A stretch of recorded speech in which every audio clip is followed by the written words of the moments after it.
to go do this. Like, Right. let's go. I will steal plants totally sober. Yes. So I got an angel trumpet and a ruffled angel trumpet, I believe is the second one. I'm not sure about that one. I didn't realize that they were super poisonous also.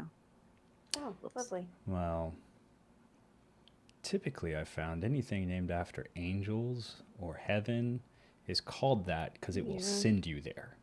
It That's also looks fair. like a trumpet. That's- It's a hallucinogenic also. fair. And I'm like, Oh. no, I'm Many, tempted. I, So you I see understand angels that many before you poisons die. are. You see things and then you die. See angels before you die. Anything is That's edible great. at least once. At Yep. least one time. Every mushroom is edible. Some That mushrooms is one are of my only edible husband's once. favorite sayings. It's a Good. Terry Pratchett quote, Everything right? is edible once. Yeah. Terry Probably. Pratchett's cool. Except he doesn't really know that, I'm sure. Good man. Was old Neil.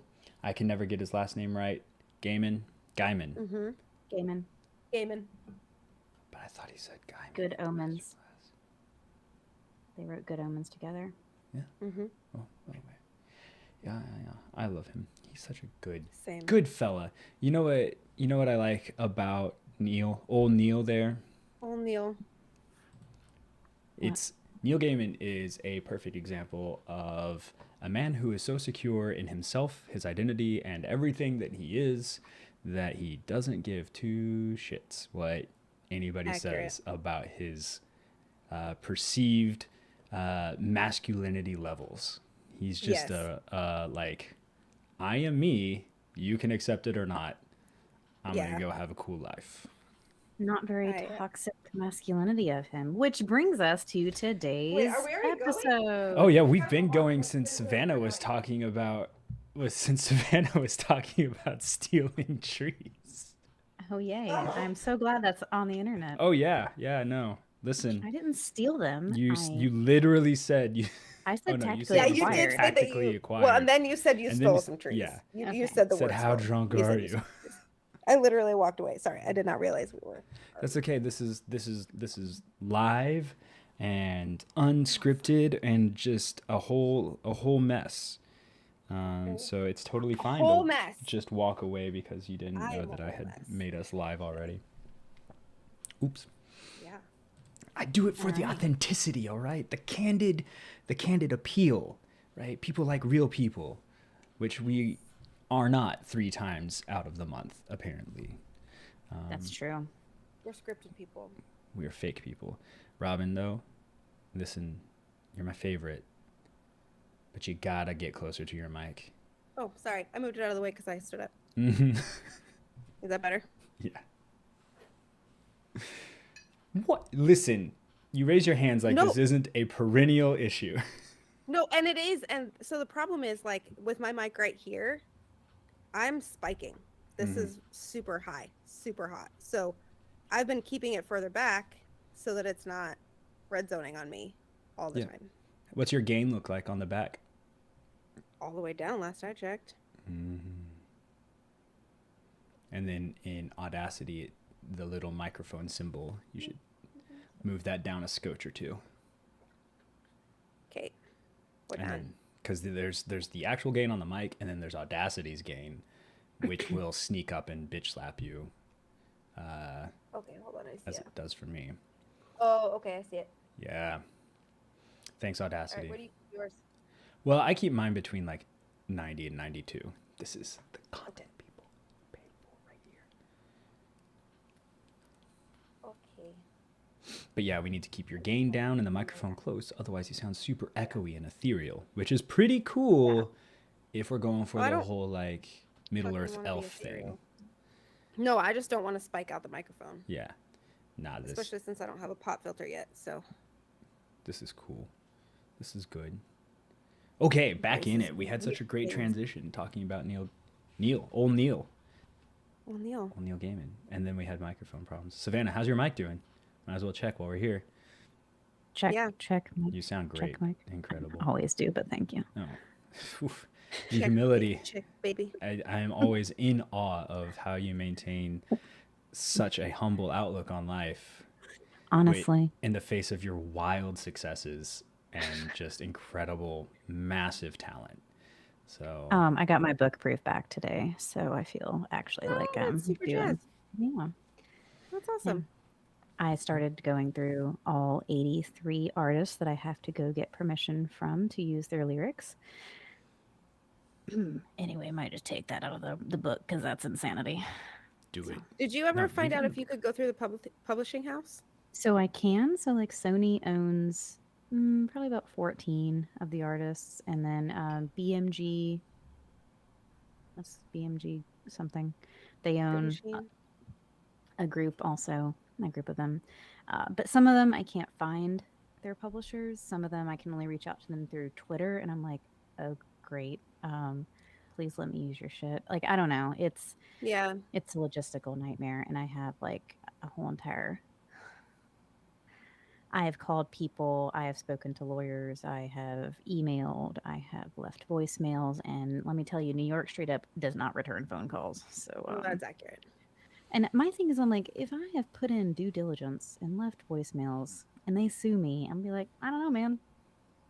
And someone told me that's not going to hold up in court. Yeah, So, It's not. What you can do, so dumb.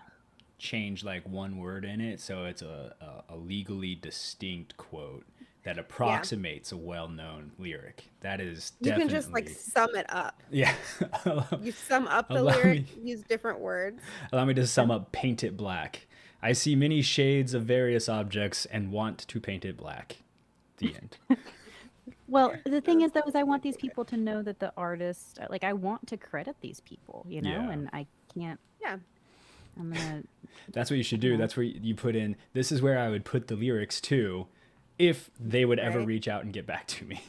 Welcome to the Hotel Arkansas. Okay, so I wonder Topic? if there. Well, no, because you have it at the top of the page, right? Yeah. Top of the Okay, chapter. so it wouldn't work. Like there may be a workaround in which you, as the writer, are describing a song that was meaningful to you at that time, and the lyric that meant a lot to you, and then that is then fair use because it's commentary. But Nah, not as a It subtitle would just- No, not this. yeah, it wouldn't work in the way that chapter. it is meant to work. thing. And as somebody who is passionate about that kind of formatting and intentional design,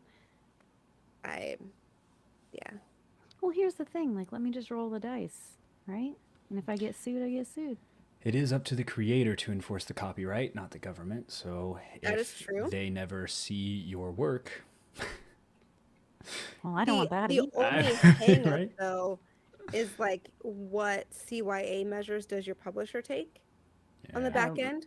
My contract just So- says it's all my responsibility. So yeah. Right. they are protected. If they choose to publish it with that in there, without them doing due diligence that you did due diligence, they also could potentially be liable. Hmm. But if they publish it anyway, I say roll the dice. I mean, and if you do keep records of your good faith attempts to get this done, most copyright places aren't going to take you to court immediately for something. They will try to settle it with arbitration or just reach out to you with a cease and desist. And then you can As be they're like, gonna can't- wait until you make a fuck ton of money. yeah, I can't cease and desist Because on otherwise on a book. Yeah, it does them no good to sue somebody who cannot like them. pay the damages. Pay their court costs. Right. So, That's no benefit to them. They're enforcing their copyright. So you will absolutely get a cease and desist first, after which time you probably could do some negotiation because you'd have somebody to fucking talk to.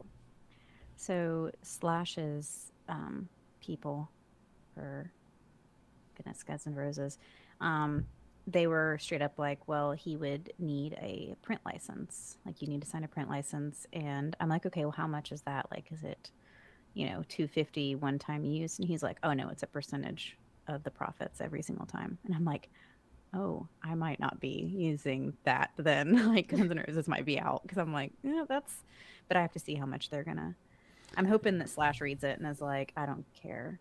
It's actually like one of the salacious chapters. So I'm like, oh my god, he's gonna read that. Oh, that great. chapter. Hey, that I might know which actually chapter. incline it more toward it. So Yeah. I mean, dude's a rock star. Like, yeah. pretty sure he's seen far more salacious material in his life. Right. He's probably had some was- salacious chapters I himself. say he's probably participated in far more salacious things in his life. Yes. It's Slash, for God's sake. Right. I know. There's all sorts of like 1 in a million. Do not look up those lyrics. They're not great. Anyway, what were we talking Slash, about? another man who doesn't give a fuck Oh, what you think about God. him. There it is. There's that 'Cause- segue. Because he's thought we just were- so. We were talking about copyright law, actually. Welcome to Fireside Breakdowns, where we get into the minutia of copyright law. We know this is what you come here to listen shit to. we know nothing about. Well, that's not entirely true. We've been actually very in the weeds with copyright law lately, and patent law. Unfortunately, we've had to, well, at least on my end. I think I'm going to learn a lot about copyright law and probably on the back end of some lawsuits. So I'll be able to backfill you guys on everything. It'd be great. Listen, between the three of us, we will definitely get a very probably aggressive education in Yeah. copyright and patent enforcement. I'm not a lawyer, but I do look very intimidating in a suit, and I will gladly show up and accomplish probably nothing on your behalf. You just want to meet Slash. I mean, I mean, wouldn't say no. would Hey, not Mr. say Slash, no. sir, it's a real honor to meet you. Thanks for putting my friend in the poorhouse for the rest of her mortal life, but this has been a true honor for me. It was super worth it for one sentence from one song that you wrote. Yeah. Can you please sign this piece of scrap paper that I have in my pocket because I forgot to plan? No, still not talking about this. God, we are Since 11 I don't minutes have and like a 47 time frame, seconds into the I don't have a live time frame, so I'm gonna let election. you guys as ADHD just go off the No, rails. don't. I have. No. No. Listen. Y'all are the ones that have to go to bed before. Easy, Linda. Well, no, somebody gets in trouble for doing that, so we're gonna not do that. Well, then let's talk about toxic masculinity. No, fuck you. No, wait. Yes. Example number 1. Nailed it. God, I'm a good actor. Did you see that? Boom, Are you dedicated. acting? Yeah. I've never said such coarse things to you. To my face. All right. So we are going to talk about toxic masculinity today. What it is, who it impacts, and our views and opinions about it, including our biases. So Yeah. Yeah, this is We should point out at this point that this is an unscripted episode. So there's not show notes, there's not a lot of research. There's really moderately informed opinions is what you're getting from us today. If you want us to take a Yeah. research heavy approach to discussing this topic, just let us know. We'll gladly do it. Yeah. But I mean, this who is are we kidding? We're absolutely going to do it at some point. But yeah. But this was one of those episodes where I think Robin and I have teased talking about it for like since our first episode or generally in that Yeah. area. And Savannah was like, stop chickening out and do it. And we're like, God, why did we add you? You make us face our fears. And so here we you're are. welcome. So, yeah. So I guess the most important thing is to set a working definition of what toxic masculinity is, because there doesn't really seem to be, I would say, agreement about this particular topic. I know in my own personal life, I have many friends, most of them male, a couple of them not, who believe that toxic masculinity is this like statement that says that all masculinity is toxic, as Right. in, yeah, like, yeah. So, as we've also managed to discuss this part before a couple of times. No, toxic masculinity does not mean that all masculinity is toxic. Nobody here believes that. Nope. I like some of it is masculinity. downright delightful. I mean, I have been known to appreciate some manly men doing manly stuff in my day as well. Yeah. Masculinity, it can be done very well, and it is delightful. Yeah, like that scene where Captain America grabs a stump and rips it in half with his bare hands. I'm not really a Cap. I don't care. It Gal, was I'm still a- hot. I'm a Thor gal. Okay, but- that scene where Thor does anything with his bare hands. Yeah, that's fair. That's some hot masculine shit right there. Accurate. Picky. Not picky. Either one. Listen, you would do this for the team, I'm sure. Try them both. Tell us your preference. We'll get an official, that's rendering of judgment. it's The Witcher. He beats out all. But Okay, well, we weren't going to go there because we were talking Marvel. Listen, I have to compete with Mr. Cavill. There is no competition, John, and I'm Because not even sorry about that. my wife is in love with that man, and luckily yeah, he most is of us are. unaware of her existence. So, yeah. Anyway, back to toxic masculinity. Instead of just hot dudes. Yeah, I mean, I could do that for a while. Yeah, we could definitely do an hour on this one. But yeah, how about the real topic at hand? Okay, so who's got the definition, the textbook definition? John, you had pulled up. Yeah. Well, allow me to elucidate when I find that definition that I looked up and immediately scrolled away from. This topic is very important to me as someone who is raising a boy, and as someone who works with mostly men, and has since I was 17, being around the Department of Defense. I have seen toxic masculinity at its worst. I have experienced a lot of it. I have internalized a lot of it. So I'm excited about this topic. Yeah. John, Still haven't buy found some it. time. It's Just just trying to- gone. trying to I buy some appreciate time. the effort. Total. Which article was it in? That well, I was looking at the Atlantic one, but apparently they not define it. they don't actually define it. They gave the history of it, Yeah. but I didn't see anything that was workable unless you wanted to read an entire Atlantic article, which, while a worthy use of your time, not so much a worthy use of our podcast because people don't. Does the Times have it? All right. So I have some examples of toxic masculinity. When you're in public and you see a mother or a father with a child, a little boy, and he's crying, and the parent says something to the extent of, "Don't be a baby. Don't. Boys aren't supposed to cry. Man up."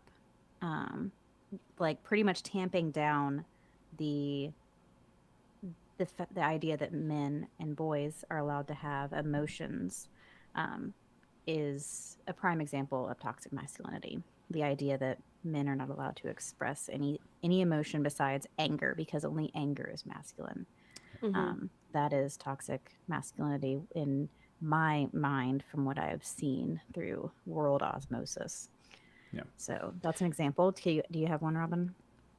Well, I found the New York Times article that we were looking at earlier. Their definition of toxic masculinity is, in part, suppressing emotions or masking distress, maintaining an appearance of hardness, violence as an indicator of power, and anything other, being tough all the time, and then anything other than that makes you feminine or weak. Yeah. That is the gist of it. Which makes me think of Betty White's phrase, if y'all remember her. Let's see. Of course, grow some balls. Remember that one? Grow some balls. Why do people say grow some balls? Balls are weak and sensitive. If you really want to get tough, grow a vagina. Those things can really take a pounding. When we tell boys that they are not allowed to have emotions, they tamp them down and it's rough. It comes out as anger and a force of nature instead of being calm or kind or anything like that, because then you're considered a pussy. John, do you have any experiences with toxic masculinity yourself as a man? Listen, as a guy who did theater all through high school and then got a degree in it in college and enjoyed singing and playing piano and dancing, no, of course, I never experienced any toxic masculinity in my life. I'm sure. Because, I was such a pinnacle of the masculine man, especially growing up in Southwest Missouri. which is known for its open and broad thinking male population that definitely aren't afraid of anything that carries even the faintest whiff of femininity. Right. So yeah, no, I had a few things, a few encounters with this growing up in my life. You may have guessed. I was called gay as if it were an insult, basically from late elementary school all the way through senior year of high school. Mercifully, it stopped after that, but that's largely because I then just went to get a degree in theater, which means I was around other people who were also insulted Right. similarly. So they didn't tend to throw that particular phrase around. I was So I get oftentimes told that I was soft or weak or otherwise not not a man in so many words, and especially because like I was and am and continue to be a emotional person by nature, and I struggled with that for a very long time. Like intentionally tried to kill any empathetic response out of me.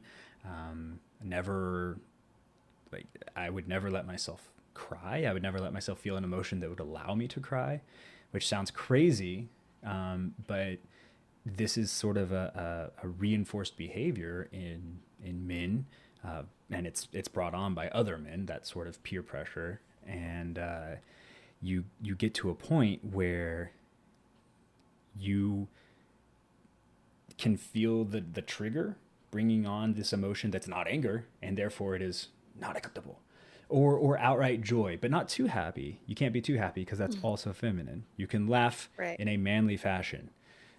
These are all lessons that I've learned. But if you like dare to giggle, which is a thing men do, it's a thing that everybody does, or heaven forbid, if you shriek in excitement and your yell is too loud, right? Like all of these things are there's like a silent grid tally system, and they all just get checked off against you, and you can feel it happening. So yeah, no, I've had a couple encounters. So it's not just a suppression of emotion, it's also the types of activities that men are allowed to be in without being considered effeminate. Mm-hmm. So, like theater or drama or art or anything like that, they get their quote unquote man card taken away, which is the dumbest thing I've ever heard. But Super dumb. yeah, I mean, I think, John, you were going to say something? Oh no, I was just going to agree. It's also strange that there's this. This plays into a large part of why toxic masculinity is a problem, but there's a greater weight placed on how other males perceive you and your manliness than women at all. So the opinion of your male peers, again in my experience, becomes way more important than anything any woman could ever say about you, which is so weird. It's so bass backwards, if you will, because the whole point of this is that you're manly and virile, and therefore Right. can get any woman that you want as one result of that, and take down any man that you want violently, not romantically, and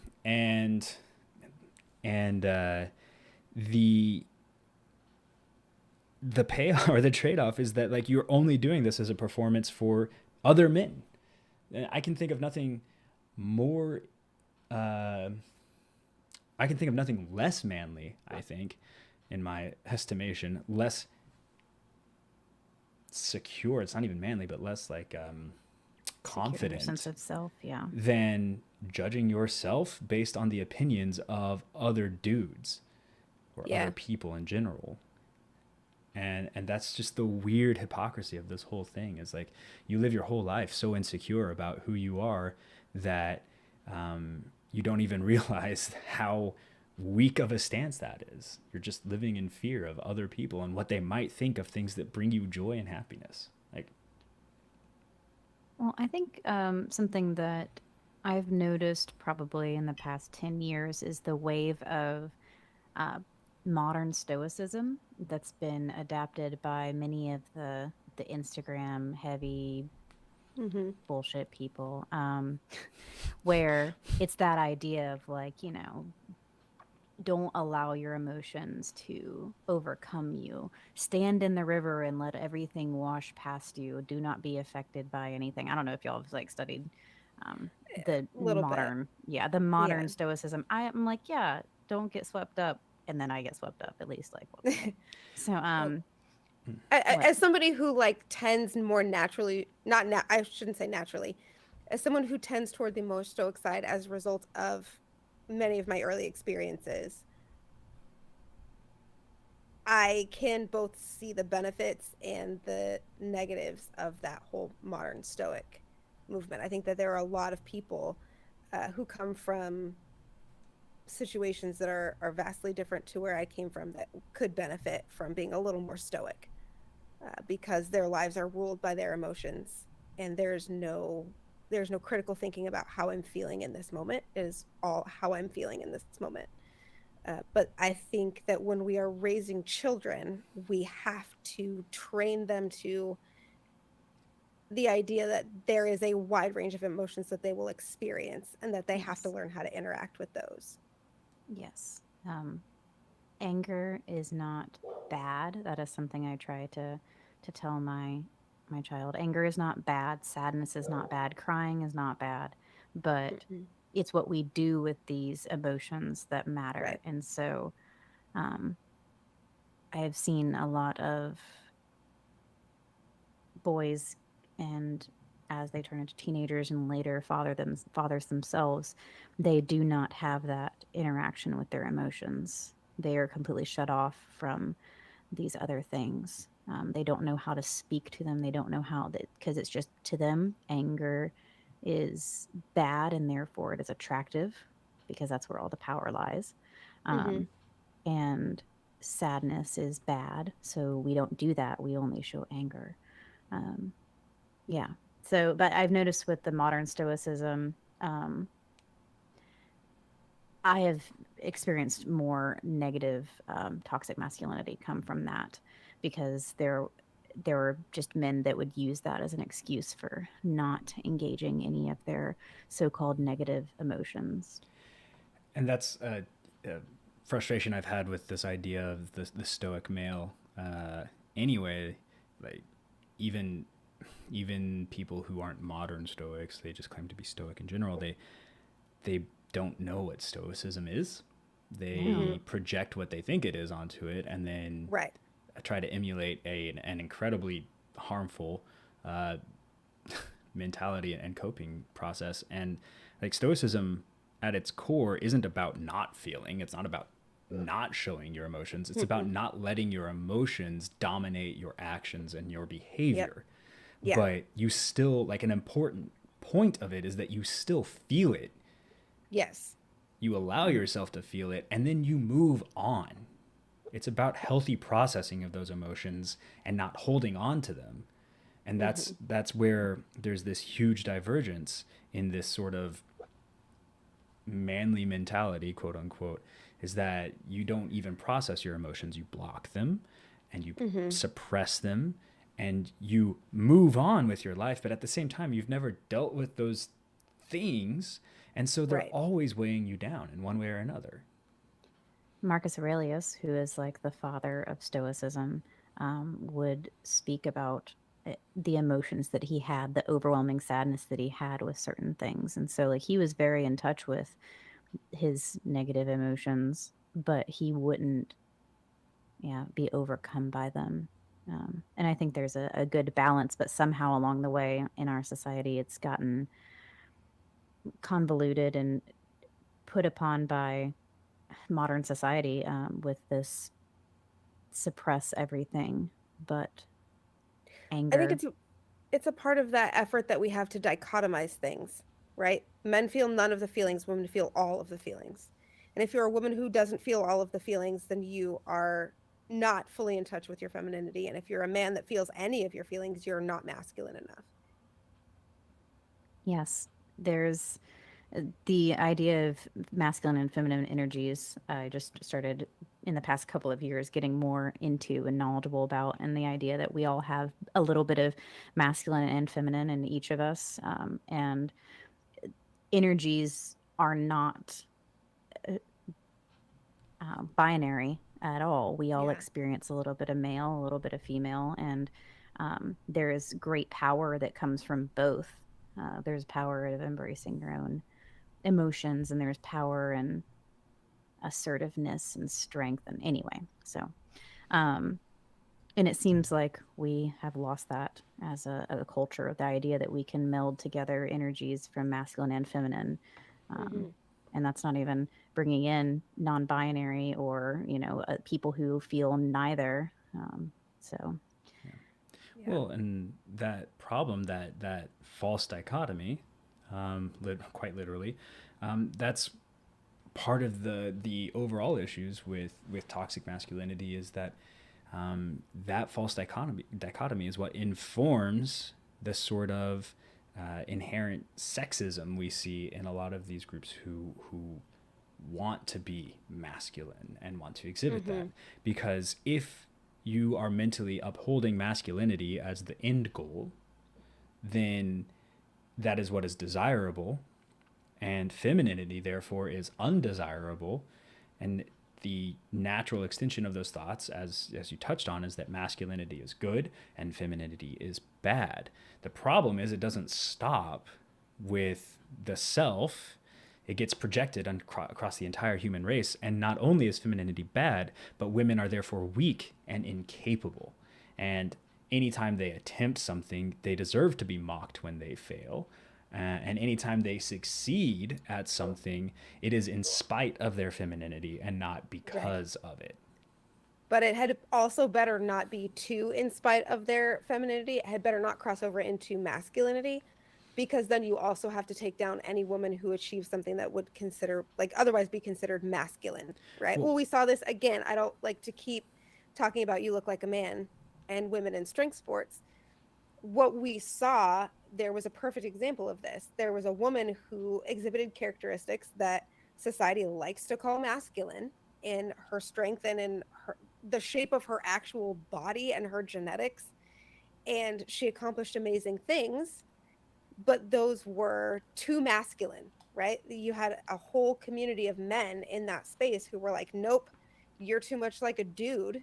And in my opinion, you're coming for us. We're threatened by this. But so you had all of those men who glommed onto that, and all of the hyper feminine women in strength sports who are doing their best to maintain that ideal picture of a sexy woman while also, let's be honest, cycling trend and trying to get the highest lifts that they possibly can without sacrificing their waist to hip ratio, who were also coming for Jess and saying, well, you're not feminine enough. And the dudes were saying, you're too masculine and you can't exist in this space because we don't know what to do with you.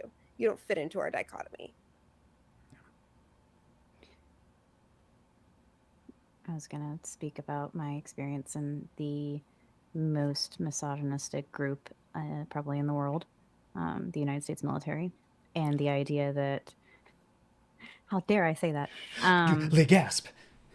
Not no, like I'm shook as contextualize that. Not just the United States military, the You're right. Marine It's not Corps. the Marine Corps, which we're at is, the most hyper masculine branch of the United States military. Yeah. yes, as of, I think the last study I looked at, 2018, 8% were women. In enlisted were, I don't know, probably down to 4%. I don't want to give like the wrong numbers, but that had even increased since I was in back in from 2007 to 2012. So yes, being surrounded by men. I was one woman on a base with one other woman. So we were talking hundreds and hundreds of men and then two women, and that did not go well. But no, the idea of like it being a woman surrounded by these men, I could not be feminine myself. I could not exude any sort of femininity, not only because I'd be a whore, but because it was considered weak. And so I think another aspect of toxic masculinity is the tamping down of females around you because femininity is bad. So there's the aspect that men cannot be gentle, but also that women must be, if they are considered gentle or kind or operate differently, then they are weak. And that doesn't get you very far when you are surrounded by men because they will Take advantage. they'll not And just put take you down. advantage. They will like. I mean, I could rant about this for a while, but if I was ever promoted, it wasn't because I was doing a great job. It was because I was a woman. If I was ever, if I almost injured myself pretty harshly because I was trying to keep up with men that had been trained properly and I hadn't been, but I wasn't about to be seen as a weak woman and ask for help, which is another Mm-hmm. part of toxic masculinity is you cannot ask for help.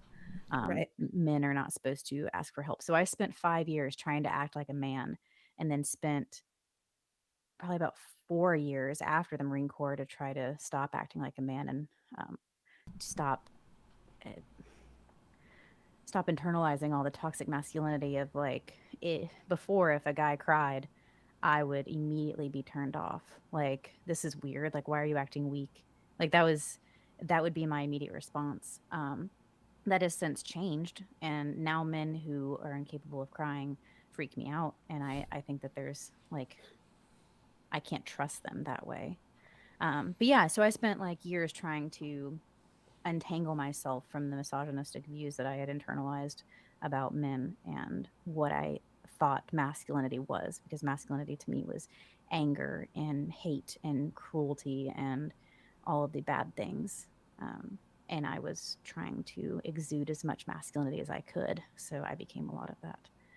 Um, and I don't want my child to be like that, which is why I try to focus on his ability to cry and process his sadness and be able to speak about those kinds of things. So, Well, yeah, and that hits on another aspect that I was wanting to talk about, is that toxic masculinity in our culture. It's exclusionary and alienating in a lot of ways. On an individual level, it makes men, especially, but anybody who is trapped in its influence, such as yourself, Savannah, it makes you less human because feelings, whether you want to admit it or not, are human. It is, in fact, one of the things that I think makes us human. Is God, our I hate it. Can I ability. unsubscribe? No, because then you would be I weird. also hate feelings. Too I also hate bad. feelings. Process them. And no, actually, I only hate negative I feelings. was gonna I say, don't yeah, Oh, mind the okay. positive ones. Yeah. I like all the good ones. I just and but but that's that is different. that's part of the human experience, right? We are uniquely, I would say, wired to feel and express emotions. And if you are constantly fighting that and only allowing one type of emotion through, which Hey, Robin. isn't always anger, which is what the defenders Right. of masculinity who hear toxic masculinity Right. and get their dander up will say, they'll say it's protectiveness and it's um, you know, taking pride in your work. And it's like, well, yeah, but like pride, anger, protectiveness, these are all egocentric things that make you feel good. And you are still automatically putting anything that doesn't feel good to the ego, like humility, like sadness, I feel very called out right now. in the dumpster. Well, some of us have internalized these toxic traits more than others, Savannah, up. and it Well, is okay, so this is a Savannah, safe something space for you to express that. Okay. I think that there's a really there's a you got marked it. difference between people who have experienced an overload of negative emotions in their early years and are then conditioned to try to avoid those because they understand how painful they are, and people who are conditioned to avoid them because they are inherently bad. Right? So like you and I probably practice a significant amount of avoidance when it comes to negative emotions. It's understandable because our backgrounds lead us that way. We can experience them, we can process them if we have to, but we don't seek them out.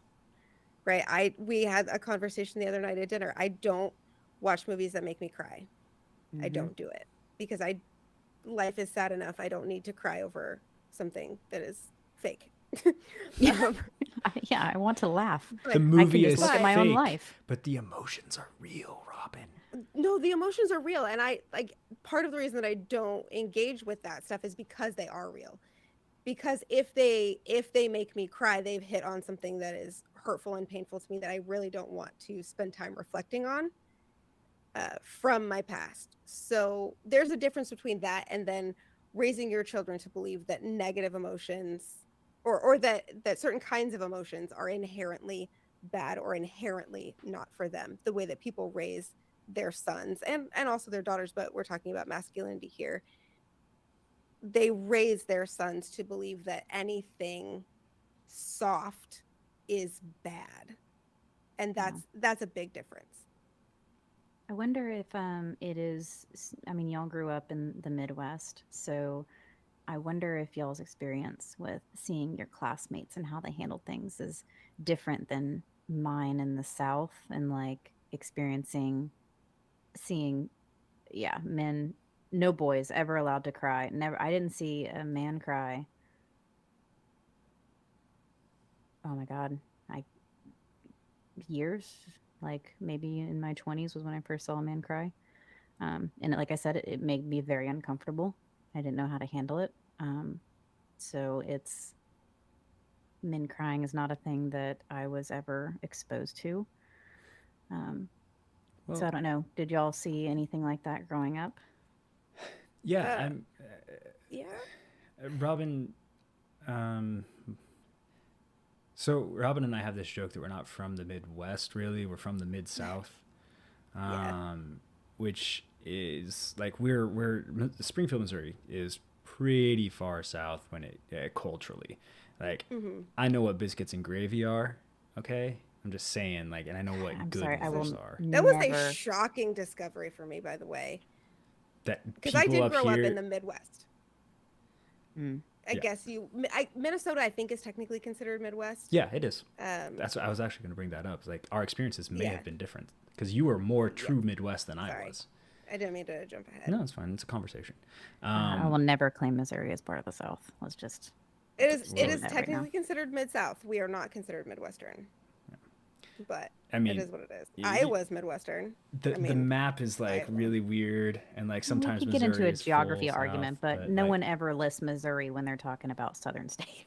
It really depends. Actually, the Mason-Dixon line went straight through Missouri. So Yeah, Springfield had a lot of Confederate soldiers, and you don't get much more Yeah. southern than that. I'm just saying. Man. we could Okay, we so- could I go mean, into some listen. detail about how Springfield, Missouri went from being an African American town to being a predominantly white town. We But had the that's a story for another last time. public lynching in U.S. history. in Wow, Springfield, what a Missouri. great thing to have. I'm just on your- saying the South and the Southern tendencies are very strong in Springfield, Missouri. So I'm not bragging about that by any means. No, but And because like- of that, the whole I point didn't know. being that I too grew up in a culture where you did not see men cry. I never saw a man cry. I remember seeing my father get teary-eyed when his father died and being like, wow, this is weird, which is not a normal emotion at all. Like, he was very close with his father. It's only natural that he would be sad about that. But even he fought that. Like, it was literally like a tear. That's it. And I only saw it once. And I myself stopped crying sometime around, I don't know, 12 or 13 years old, unless it was a like incredibly stressful situation. And even then it was only in front of like my mother. She's like the only person who saw me cry from like when I was 12 years old to probably within the last couple of years, actually. I was about to say, Tia has seen you cry. Yeah. Well, and she's the only person outside of my best friend and my brother who grew up with me in the outer group that has seen me cry. And that's just because I still am not comfortable feeling that emotion in front of other people. For the longest time, I literally could not do it. I could not cry. See, that's so damaging to you internally, and But I don't know. See, I have different feelings about crying, I think, than a really, lot of people do. Yeah, I don't feel like there is anything inherently magical about the ability to cry. I think that it is the most vulnerable state that a human being can find themselves in front of somebody else. And so whether or not a person is able to cry is more a reflection of whether or not they are able to be truly vulnerable. And I've experienced people who can be that vulnerable and still not cry. And so this kind of holy grail of, can I force water out of my eyes when I'm feeling particularly emotional?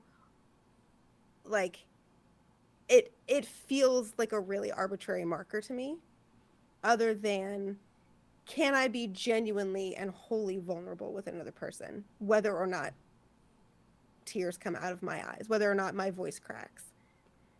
well, I think I use that as a marker because the men that I have seen get emotional nowadays do reach that level of to be that genuine, to be that vulnerable. They do end up crying. It is very rare for me to see true vulnerability without tears associated with it. But we were just talking about, like, toxic masculinity and be suppressing crying. Yeah, but Yeah. And that's where it becomes toxic. That's the point, and that's the point I was going to make. Is you can be vulnerable and you can be open without crying, but you're never going to cry without being fully present and vulnerable and open. Like, I don't know. I've met a sociopath that could cry on command. Okay, well, we're talking about like well-adjusted, quote like unquote, the- normal yeah. people. Let's not get into sociopaths, because sociopath is a whole different. He was also a modern stoic. No, he wasn't. All right. He was a sociopath. There's a difference. Yeah. But like talking about growing up, I guess. I'm sorry. Like I go for it. No, I just wanted to finish that thought before I lose it. It's just that in order to cry, you can't be trying to stay in control. Mm-hmm. Right. Nobody is in control when they're crying, and that's the whole point. You're not holding anything back anymore. And that's why I think crying is actually cathartic, is because you stop fighting. And sometimes it is the first step into just accepting the situation and then being able to process it and move on. Yeah. It's definitely valuable. And not everybody has to get there to do that. So. Right. Okay, sorry. I just, as someone who doesn't cry much, and for whom it is an extreme expression of emotion, it's probably because I grew up in hockey culture. See, that was a great segue. No, so I grew up in Minnesota, and boys are raised in what I like to call hockey culture. It is that kind of, it's not aggressively masculine, but it was like there was something different about the boys who didn't play hockey, right? Like, were they just too soft? Were they afraid? Like, what was it about that? And so it's that idea that you play a sport that is so aggressive because that's what boys do. And then that kind of countenance carries over into, your everyday life at school and in elementary school and in middle school. And the boys are rough and tumble and the girls sit on the playground and chat. Like, that's kind of how it was. Adult men, I was not exposed to men in a very traditional context. The kind of masculinity that I was exposed to as I was growing up was a particular brand of what I am willing to call toxic masculinity, and that is the very traditional, I am a black man, the toxic black man, which carries its own set of characteristics and priorities and things you do and things you don't do, and ways that you reflect your masculinity. But it is very much that as well. It is very much toxic. It is just maybe different than what it looks like in the South or in the Mid-South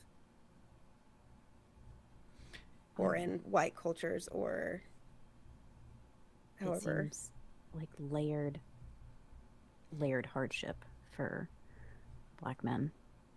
Yes. And I can see that now as a child. Of course, obviously you have no concept of that, but I can see that now. and it very much colors my perception of Black men when I experience them now. But for a very long time, I was the person who would cross the street because of how I experienced that kind of masculinity, because I did not want to be hit on, because I did not want to be spoken to the way that I knew that Black men spoke to women. Yeah. That in and of itself, I mean, that's a huge intersectional topic, but it all I can think of when you mention that is just how, as a culture, we've sort of pigeonholed Black men, especially, into this hyper aggressive role.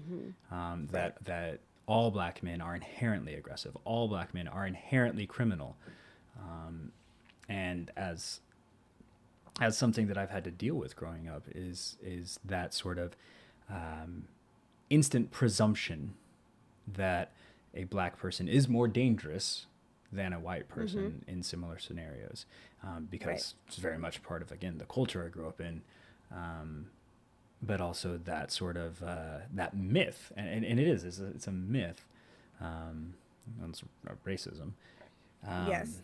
that just the color of your skin somehow determines your aggressive tendencies, and it's all Anything about it's your all baloney. personality. Anything about your Exactly. personality, honestly. And then when we layer in those kind of toxic societal traits of hardness and dominance and sexual aggressiveness and all of that stuff, it just kind of becomes the perfect storm of difficulty. You know, Malcolm Gladwell has a fantastic book that covers this, and it's Blink. I don't know if y'all have read it all. Mm-mm. No. He talks about the split second decisions that we make based off of what we surmise about someone's, what they look like. Oh, it's a man, it's a Black man, like all the things that go through our mind and how those predispositions in ourselves change, well, how they end up murdering more people. He brings in police brutality and everything like that. So, but that's fascinating also. And it's terrible that, well, I can think also, not just for Black men, but the machismo of the Mexican culture, Yeah. or not just Mexican, the Hispanic cultures in general. There's machismo, and there's the idea that, well, this is the idea, not that I'm stating this, but that Hispanic men all cheat on their wives, and they're expected to. So it's hard for all of these different, not just men, but the cultural expectations of each man is, this is something to overcome. I mean, white men, all the Kyles that punch holes in walls and stuff like that, and it seems like every culture has a flavor of toxic masculinity that they have to overcome. Yeah. And it just makes the whole conversation much more complicated because we can't address it as a singular issue. It doesn't have a textbook definition. It doesn't look the same for every man or every woman raising a son or every woman married to a man. Like it doesn't look the same. And so, like everything else that we talk about on this podcast, it requires a nuanced approach. No, not nuance. But what I Right? do think that toxic masculinity does, that it impacts every man and lovers of men, is that it causes isolation, like John said, and that isolation removes support for men, because you're not supposed to reach out for support or help.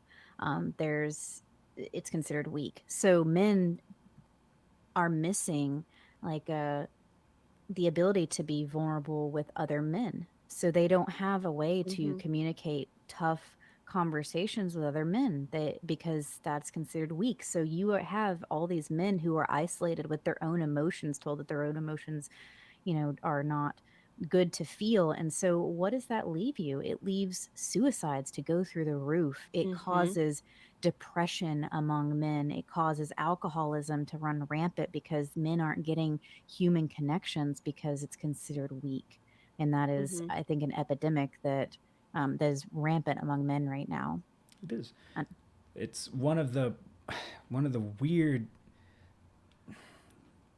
fucked up things that comes out of this toxic masculinity mentality, and the struggles that we have with it, is the people who insist that it's not a real thing also tend to insist that society doesn't really appreciate a real man anymore, and therefore that is one of the drivers behind higher male suicide rates, is because men take on so many more burdens than women do, and therefore it is only natural that they feel more stressed out, more depressed, all of these negative drivers of suicide.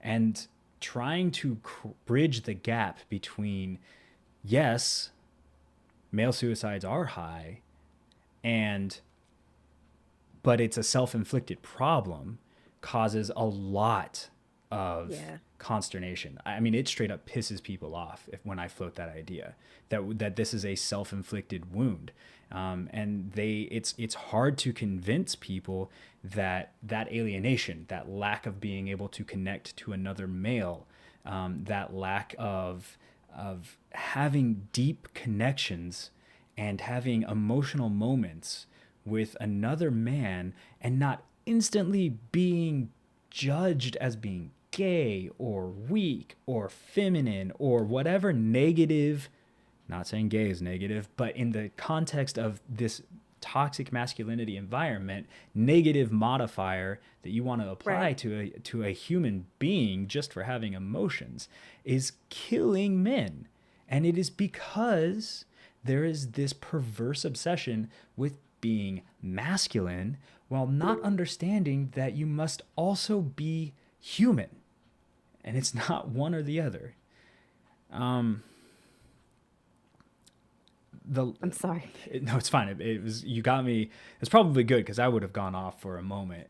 You're gonna have to edit out a lot of little kid snores. Yeah, it's fine. My heart. It's adorable. It makes me happy. The last point I wanted to bring up, because we're approaching that hour mark at this point already, is that toxic masculinity tends to be an all or nothing situation. So you can be somebody who is traditionally masculine in all the right ways. And I will use myself as an example. I race motorcycles. I lift weights regularly. I'm larger than the average man. I like to chop wood. I like to work in my garden. I like to dig up trees and work on my car. And I mean, Those are all really awesome things, but manly that's shit, right? But in the toxic masculine mindset, in with my fellow male peers, I'm not saying these are like explicitly male traits, right? But these are all things that would give me male cred in that sort of framework. These are things that make me look good. You drink whiskey, you have a beard, you enjoy a fine cigar. All things that make me look pretty manly on the outside. But the fact that I can sing, the fact that sometimes my voice gets high pitched, the fact that I don't bury emotional responses all the time, immediately gets me called feminine or otherwise having my manliness questioned. Small PP. It's a very common question that gets tossed around if you're not manly enough. We won't get into the scientific irony on all of that. But it is, you cannot ever slip up. You can't ever be anything but 100% masculine all the time, which means you never enjoy, you're never allowed, again, to experience the fullness of humanity. But whose definitions of masculinity are we using? You're naming other men's views of masculinity. Right. I'm not saying anything against whiskey or a cigar, but my view of masculinity, and Robin, I'd like to hear yours as well. there is something about a man being a father that will make my like masculinity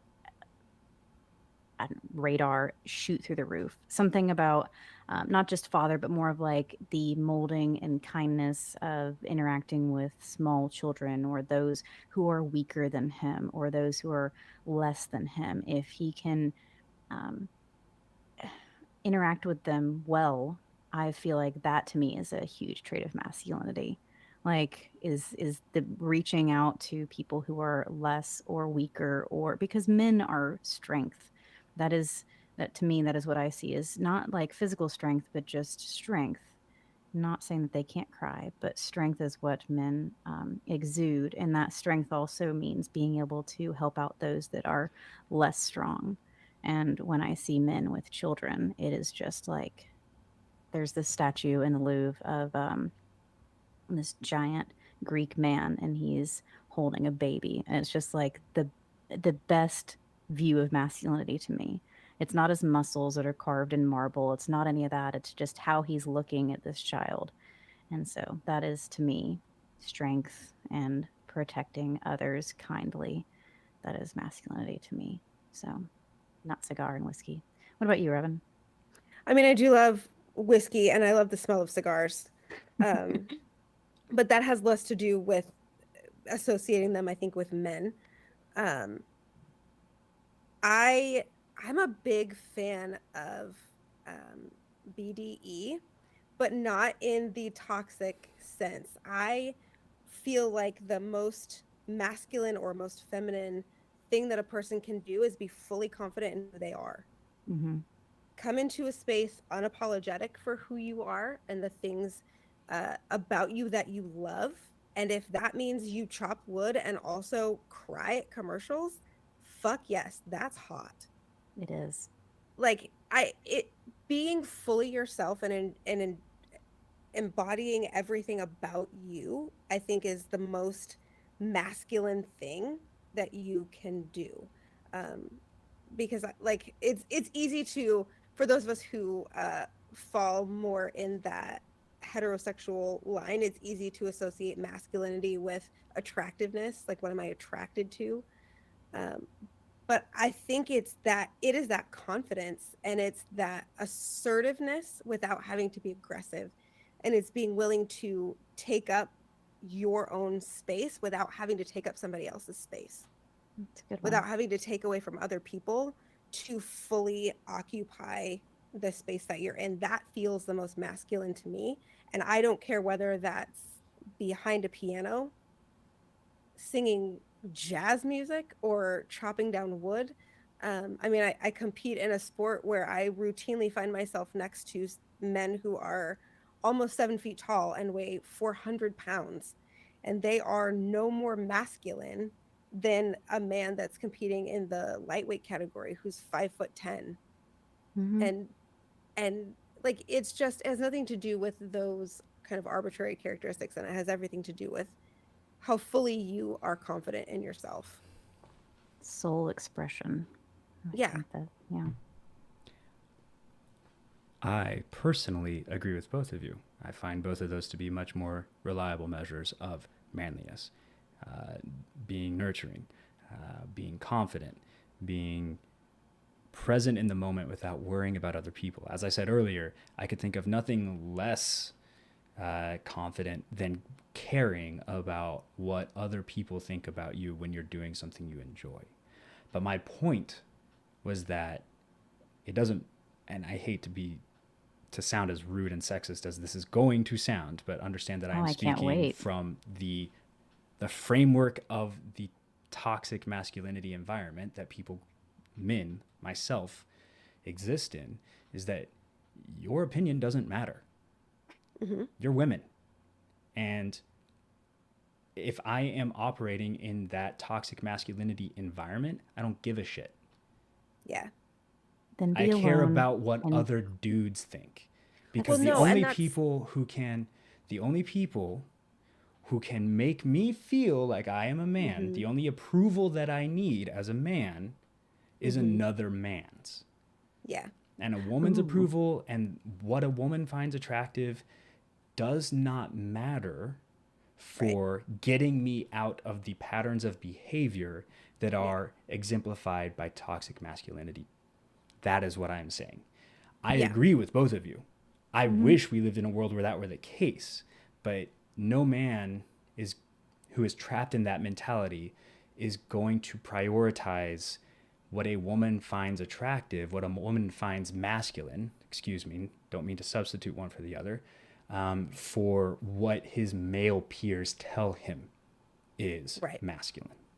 Well, Which is that's thinking, inherent to the toxic part of this, Mhm. is that women's opinions don't matter. Yeah. thinking point, and this is something I thought about interacting with the men that have had these problems, and um, I wonder if there's a correlation and causation with the amount of male figures that are not present in boys' lives, to where they are seeking approval from a man that doesn't exist, be it their father, be it their grandfather. Is there something possible there? You just said like another man is the only one that can give you that approval, or is everyone having daddy issues? I mean, maybe. I don't know if there's been a I've long term trend or study on that, but I know that, like, I grew up, like, luckily, I only spent 4 years of my life without a father figure present. And even then, I had a biological father that I did see. And I had a grandfather that I literally lived within walking distance from that I saw all the time. And I had his approval. And I still found myself falling into these traps Yeah. because it's so much more than that.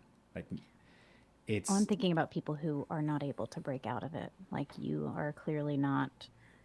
I'm not saying you're not impacted by toxic masculinity, not at all. But you're not the one that's turning it into um, oppression of others, which is how some it ends up being in other people. So I'm wondering if like the other end where it's like incels and that kind of toxic masculinity, it starts sliding into the far right.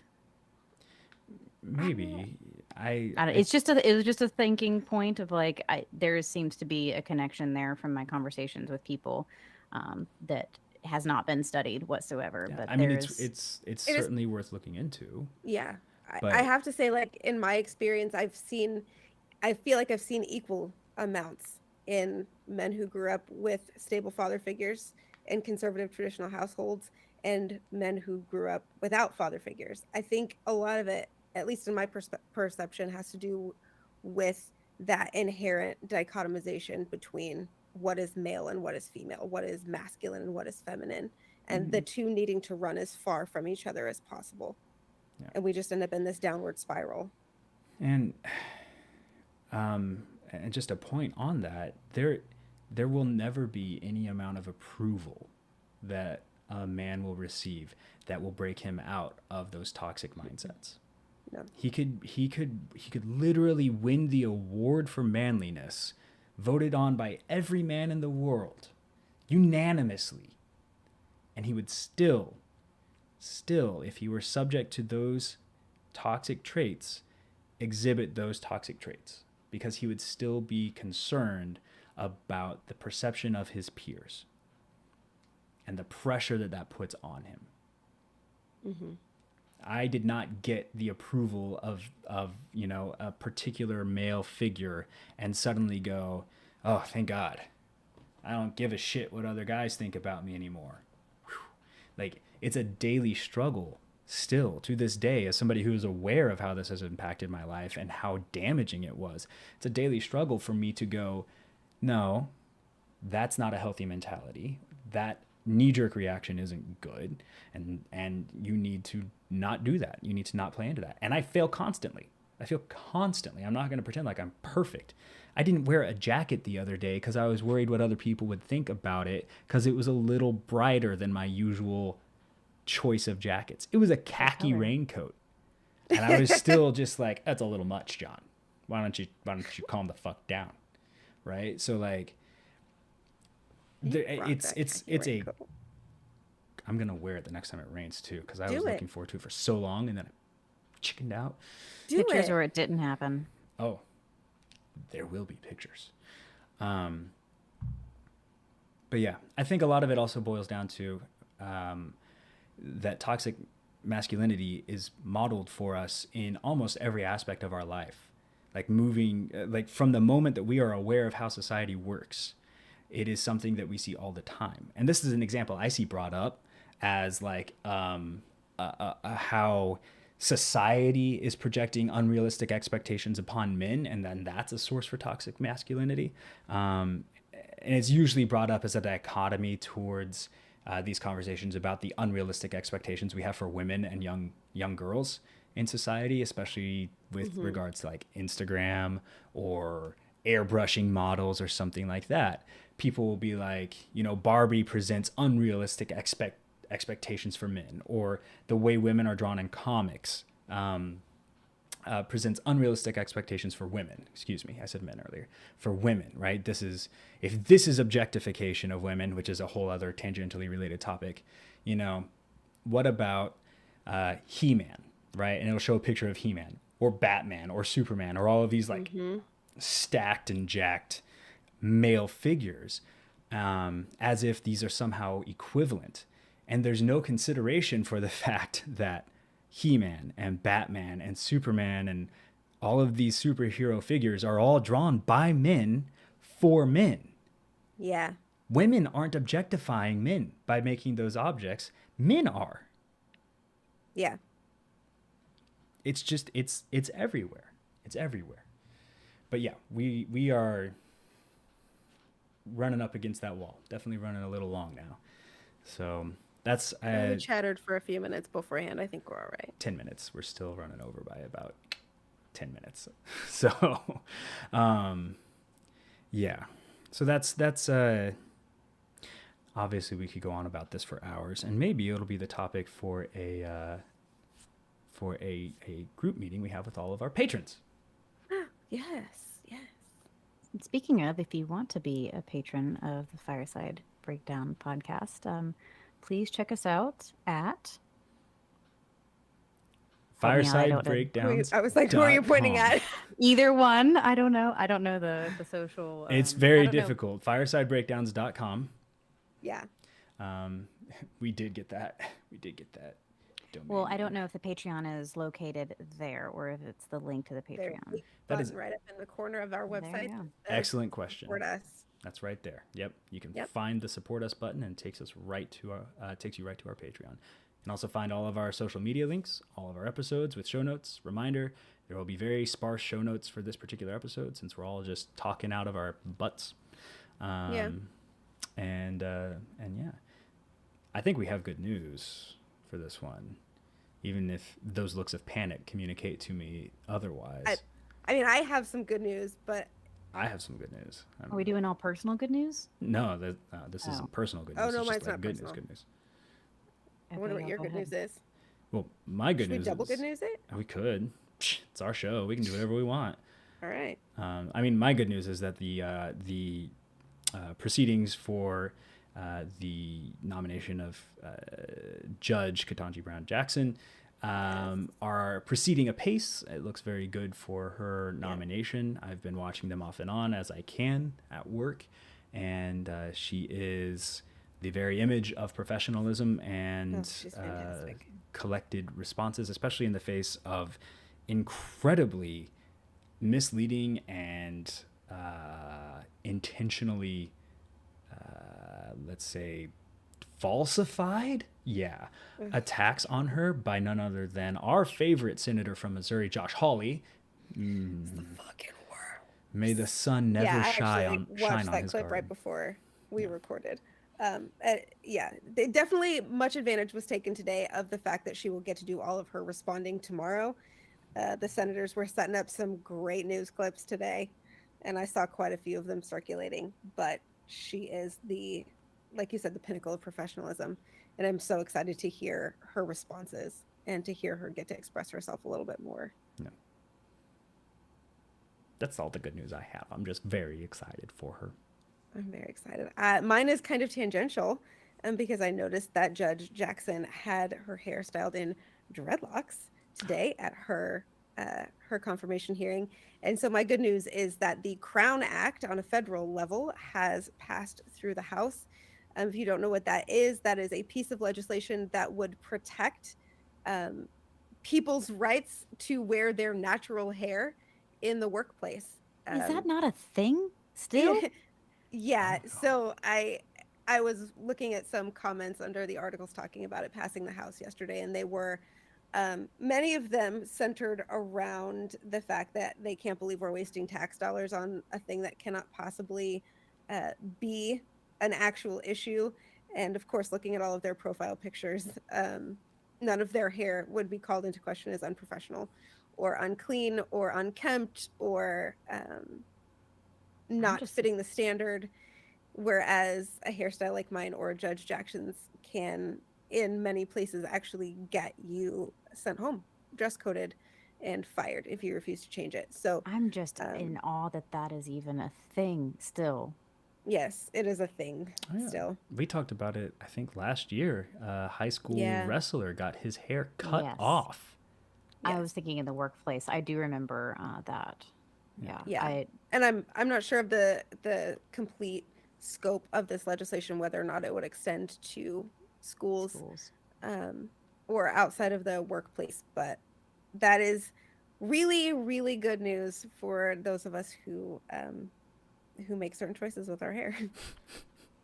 So, Yeah. although I do not know if it would protect Black people or white people with dreadlocks, because I don't think it would, because it's not a natural. It's focused on your ability to present your natural hair in the workplace. So I don't think that it would extend to My white people with natural hair dreadlocks, is- but that would be a really interesting. It's going to be challenged somewhere for sure. It's going to be challenged somewhere. What was that, Savannah? My natural hair is unkempt, so that is about. This is just naturally how my hair grows, actually. It's just like the perfect coif over there. Oh my god. I have high estimation of my hair, apparently. I would also like to point out one more thing about the Honorable Judge Jackson's Yes. hearing. They introduced her husband, Dr. Jackson, in the very beginning of these proceedings, and there was a brief description of him as Judge Jackson read her opening statements, and the camera was on him the whole time, and that man was so proud. He was tearing up. I love it. Got me right in the ticker myself. It was so good to see somebody who had such pride in their partner and was not willing to hide that for anybody. I think that was an incredibly beautiful moment, and a great example of how crying can actually be a wonderful expression. Yes, Healthy absolutely. masculinity. That's right. Yeah. That's right. Healthy love, healthy appreciation for your partner, masculine or feminine. It is. That is sexy. That is sexy. That is Supporting your partner, that's good shit right there. Good shit. Anyway, shall we move on with our lives and get back to everybody next week?